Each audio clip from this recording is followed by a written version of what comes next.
నమస్తే. Welcome to our channel. ప్రస్తుతం మనతో సీనియర్ జర్నలిస్ట్ దాము బాలాజీ గారు ఉన్నారు. వారితో మాట్లాడదాం. సార్ నమస్తే సార్. నమస్తే.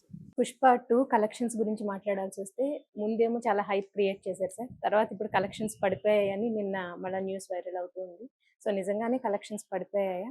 అసలు దానికి కారణాలేంటి? కలెక్షన్స్ అంత సడెన్‌గా పడిపోవడానికి? అలాగే ఫస్ట్ హైప్ క్రియేట్ చేసింది అది నిజంగా కలెక్షన్సేనా? లేకపోతే అవేమన్నా దొంగ ఇది చూపిచ్చారా? అంటే క్రేజ్ కోసం అని చెప్పి లేనిది ఉన్నట్టు చూపిచ్చారా? ఫస్ట్ డే వాళ్ళ 'మైత్రి మూవీ మేకర్స్' వాళ్ళ హ్మ్.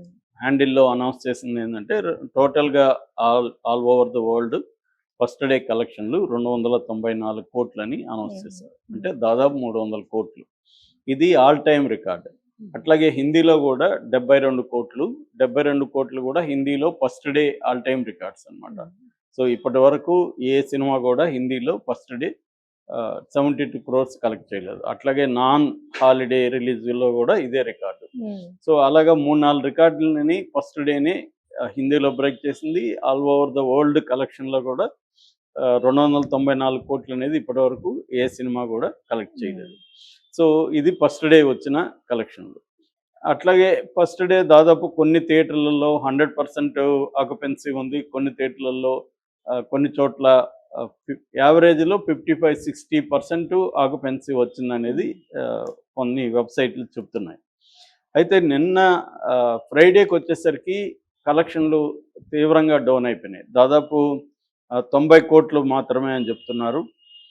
అయితే ఆ 90 కోట్లు నెట్ అనేది మళ్ళీ కొంతమంది చెప్తున్నారు. ఓవరాల్‌గా మేకర్స్ చెప్తున్నదైతే ఫస్టు 294 కోట్లు, రెండో రోజు 116 కోట్లు, అన్నీ కలిపి ఇప్పుడు 2 రోజులకి 400 కోట్లు అనేది మేకర్స్ లెక్క.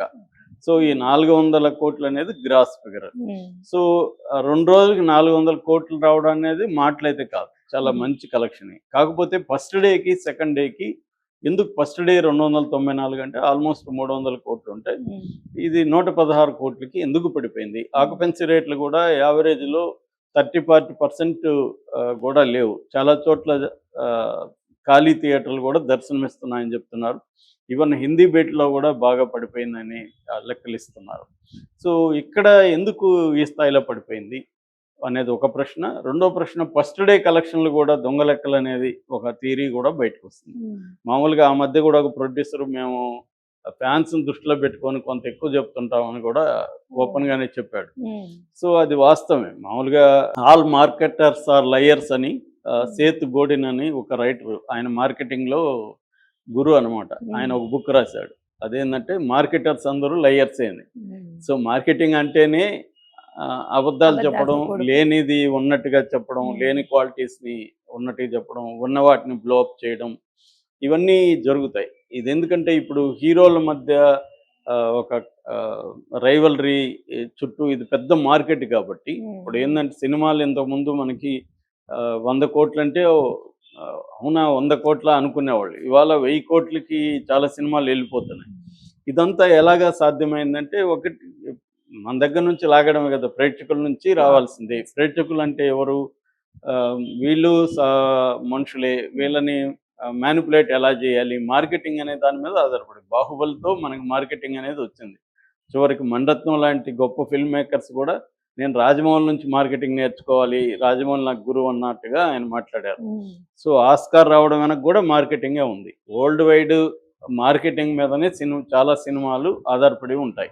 ఎందుకంటే సినిమా అనేది చూడాలనే ఒక కోరికను కలిగించాలి. అందుకనే స్లవోయ్ జిజక్ అని ఆయన ఏమంటే హౌ టు డిజైర్ అనేది సినిమా నేర్పిస్తుందని. అంటే మార్కెటింగ్ దేన్ని కోరుకోవాలనేది కాకుండా ఎలా కోరుకోవాలనే దాన్ని కూడా మార్కెటింగ్ అనేది నేర్పిస్తుంది మనకి. మార్కెటింగ్ లేకపోతే మనం ఇన్ని వస్తువులు కొనం అసలు. మనల్ని అది టెంప్ట్ చేస్తుంది కదా, మార్కెట్ అంటేనే టెంప్ట్ చేస్తుంది. ఈ టీవీ కొందామనో లేకపోతే ఇది కొందామనో, ఆ పబ్లిసిటీ అడ్వర్టైజ్మెంట్ లేకపోతే మనకు ఏదో అవసరమో అది పోయి కొంటాం. కానీ మనం అక్కడికి పోయినాక చూస్తే అన్నీ చాలా బాగుంటుంది, ఇది కొందాం అనిపిస్తుంది. మనం ఒకటి కొందాం అనుకొని ఎక్కువ కొనేసి వచ్చిన సందర్భాల్లో ఎక్కువ ఉంటాయి షాపింగ్కి.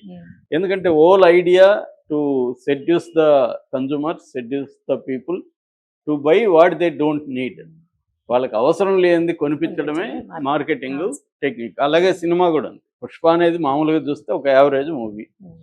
సో కానీ దాన్ని ఒక పెద్ద హైప్ క్రియేట్ చేసేసి ఇది చూడకపోతే నీ లైఫ్ నువ్వు వేస్ట్, పుష్ప చూడలేదా నువ్వు అన్న స్థాయిలో క్రియేట్ చేసేసి ఒక హైప్ క్రియేట్ చేయడం అనేది ఒకటి.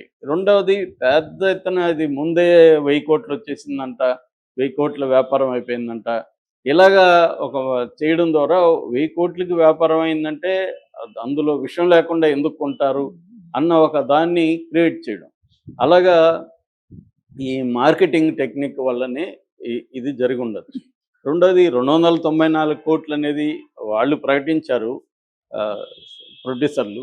దానికి ఆధారాలు ఎలా ఉంది? ఎవరు చెప్పాలి ఆధారాలు? అంటే ఎక్కడెక్కడ ఎన్నెన్ని కలెక్షన్‌లు లిస్ట్ ఏమన్నా ఉందా? దాన్ని క్రాస్ చెక్ చేసుకోవడానికి ఏముంది? అంటే వీళ్ళు ఇలా చెప్పడం వెనక ఎవరికైనా వీళ్ళు సబ్మిట్ చేస్తున్నారా ఈ లెక్కలు? ఇవన్నీ లేవన్నమాట. ఎవరు పాటికి వాళ్ళు ప్రకటించడమే. అంటే ఈవెనింగ్ అంతా కలెక్షన్లంతా ఇంత వచ్చిందని ప్రకటిస్తారు. నిజానికి వీళ్ళు ఐటీ రిటర్న్స్‌లో కరెక్ట్‌గా మనకు తెలుస్తుంది. ఐటీ రిటర్న్స్‌లో ఇంత బెటర్ కదా! ఐటీ రిటర్న్స్ వేరే ఉంటాయి. ఈ బడ్జెట్ గాని, కలెక్షన్‌లు గాని వేరే ఉంటాయి. సో, అందుకని ఏందంటే ఈ హైప్ క్రియేట్ చేయడం అనేది క్లియర్‌గా కనబడుతుంది. అయితే సెకండ్ డేకి ఎందుకు ఇంత తగ్గిపోయింది?